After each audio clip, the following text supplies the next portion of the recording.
अस्सलाम वालेकुम। ये वीडियो बनाने के पीछे सिर्फ मेरा एक ही मकसद है और वो ये है कि ज़मीर ने बहुत तंग किया हुआ है थोड़ी देर से।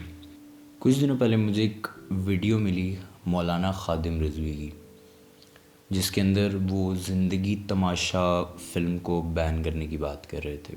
अब मुझे इस चीज़ की 100% गारंटी है कि उन्होंने वो फ़िल्म नहीं देखी, उन्हें उस फ़िल्म का कुछ नहीं पता, उन्होंने ट्रेलर भी शायद गौर से नहीं देखा और उन्होंने कहा कि हम इसके ख़िलाफ़ रैली निकाल रहे हैं और रैली इस जगह से इस जगह तक जाएगी। पूरी उस वीडियो के अंदर प्लानिंग हो रही है कि हमने ये करना है, ये करना है। और 2 दिन पहले मुझे पता लगा कि मूवी बैन भी हो गई है इन्हीं सिक्योरिटी थ्रेट्स की वजह से। वैसे तो मौलाना साहब इस तरह के हज़ारों केसेस मैं बता सकता हूँ, लेकिन ज़्यादा पीछे नहीं जाएंगे, 1 महीने पुरानी बात करते हैं। मानसेरा के एक मदरसे के अंदर एक बच्चे का 10 मौलवियों ने 100 दफ़ा रेप किया। 100 दफ़ा। उस बच्चे की हालत मरने वाली हो गई और जिस टाइम वो कोर्ट में लेके गए तो उस टाइम पे सब मौलवियों ने शोर मचा दिया कि ये झूठ बोल रहा है बच्चा, और ऐसा कुछ भी नहीं हुआ और उस बच्चे को इंसाफ नहीं मिला। उस टाइम पे ये रैलियाँ और उस टाइम पे ये सब कुछ कहाँ था? उस टाइम पे आपकी आवाज़ कहाँ थी? अभी जो ये शोर एक मूवी को लेके जिसका आपको पता भी नहीं है कि उसका कॉन्सेप्ट क्या है, जिसका आपने कॉन्सेप्ट समझा ही नहीं कि वो कॉन्सेप्ट एक्चुअली इस्लाम के हक़ में था, आपने बैन करवा दी।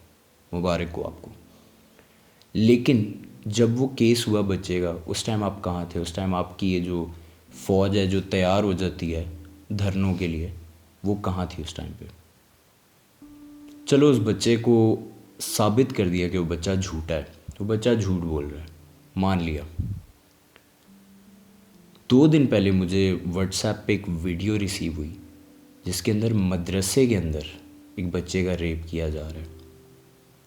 मेरा सिर्फ छोटा सा सवाल है, अगर आपको एक फ़िल्म ने या एक मूवी ने जिसने इतना परेशान कर दिया था कि आप धरना निकालने के लिए तैयार हो गए थे, मैं देखना चाहता हूँ आप इस पे क्या एक्शन लोगे, इस पे आप कितने धरने निकालते हो और इस पे आप कितना एक्शन लेते हो। लोगों को लग रहा है मैं वीडियो किसी भी और मकसद के लिए बना रहा हूँ, ये वीडियो मोनेटाइज नहीं होगी, इस वीडियो पे कोई मोनेटाइजेशन नहीं होगी।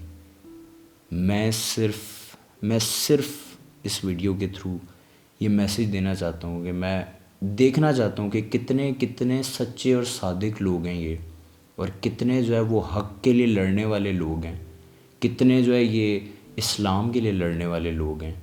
आपसे सब वाकिफ़ हैं कि इस्लाम हकूक़ुल इबाद के लिए कहाँ तक जाता है। तो मैं सिर्फ इतना देखना चाहूँगा कि अगर एक मूवी से ऑफेंड होके एक मूवी से आपने एतराज़ में पूरा धरने का ऐलान कर दिया, तो इस पे आपका क्या रद्द-ए-अमल होगा। बाकी जो लोग भी ये वीडियो देख रहे हैं, ये वीडियो और कहीं पहुँचे ना पहुँचे, रिज़वी साहब तक ज़रूर पहुँचा दीजिएगा।